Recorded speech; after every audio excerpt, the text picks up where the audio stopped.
All right, take a look at this. It's a five-star resort, a city of luxurious tents, set up right on the sacred, sandy banks of the Ganga. I mean, it looks incredible, right? A perfect blend of spiritual escape and modern comfort. But as that caption asks, when you build something this ambitious right on a riverbed, what could possibly go wrong? Well, it turns out, a lot.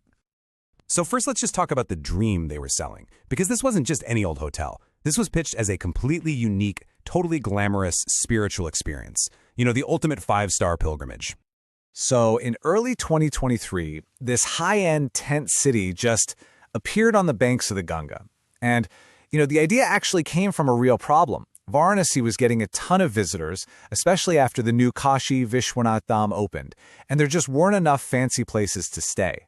So this tent city, it was presented as the perfect solution. And look, this was way more than just a place to crash for the night. They were selling a whole vibe, a completely curated experience. We're talking specially arranged itineraries, exclusive visits to temples, yoga right there on the riverbank, and of course, the best seats in the house for those incredible evening arti ceremonies. It was the whole package.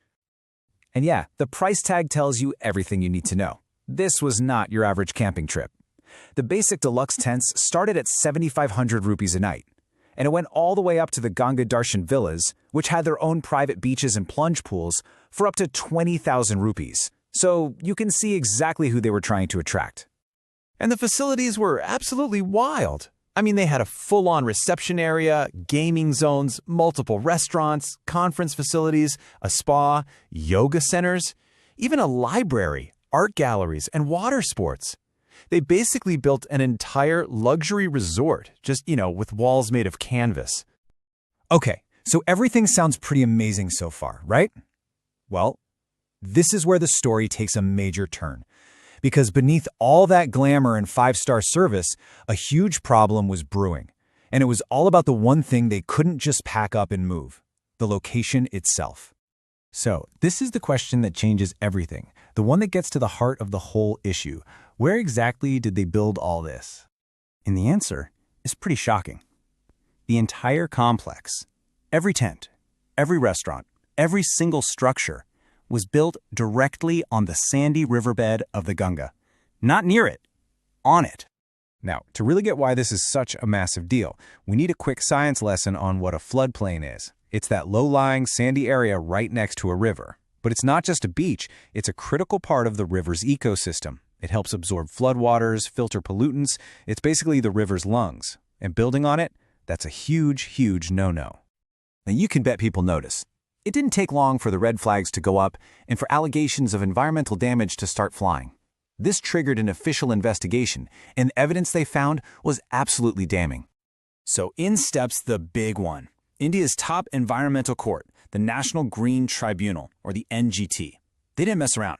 They put together a special joint committee, a team of experts from pollution control boards and the Environment Ministry, to go find out what was really going on. And what they found? Wow. I have to read this quote directly from the report because you just can't make this up. They found, quote, permanent brick-lined sewage collection chambers without any impervious lining, which means they were basically just soak pits, allowing raw sewage to leak right through the sand and seeped directly into the river system. And believe me, it didn't stop there. The committee found a whole laundry list of violations. First off, the entire place was operating without the proper permit from the Pollution Control Board. They had way more diesel generators than they were allowed, and they were bigger too. The exhaust stacks on those generators weren't even the right height. And they'd put floating docks and motorboats right in the river. And the list just kept going. They weren't sorting their garbage properly. The project completely skipped getting a mandatory approval from the National Mission for Clean Ganga. And maybe craziest of all, they had put up permanent electrical poles with brick and cement foundations in the riverbed. So, with this absolute mountain of evidence piling up, the tribunal was ready to make its decision. And for this luxurious tent city, the dream was about to come to a very sudden, very final end. This timeline just shows you how fast this whole thing went up in smoke. They start building on December 1st, 2022. They're open for business by mid-January 2023. But then, just over 4 months later, on May 31st, it's all taken down before the monsoon season. And then comes the final blow. January 2024, The NGT officially declares the whole thing illegal. And this slide right here says it all, doesn't it? On one side, you have the promise, a huge project inaugurated by the Prime Minister in January 2023. And on the other, the reality, declared completely illegal by the country's highest environmental court just a year later. What a contrast. So after all the reports, all the investigations, all the back and forth, what was the bottom line? Simple. The National Green Tribunal's final, undeniable verdict was that the tent city was, in a word, illegal. And of course, a ruling like that comes with a price tag. The NGT ordered the two private companies that ran the tent city to pay a total of 34,25,000 rupees in fines for environmental compensation. But this whole saga, it's about so much more than just one failed project. It really forces us to zoom out and look at this massive ongoing tension between development and ecology, especially in a place as spiritually and environmentally sensitive as Varanasi. So, just to be crystal clear on what happened in the end, official reports confirmed it. The Tent City project wasn't just paused or put on hold.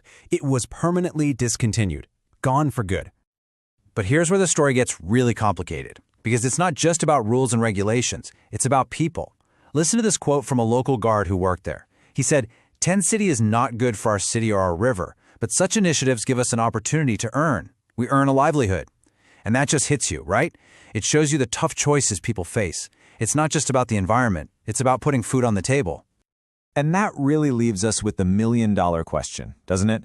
This whole story, from the glamorous beginning to the illegal end, brings up this really tough conversation. How can a country like India, a place with such a deep spiritual history, but also very real economic needs, find a way to balance sacred tourism with sacred ecology? It's a huge challenge, and there are definitely no easy answers.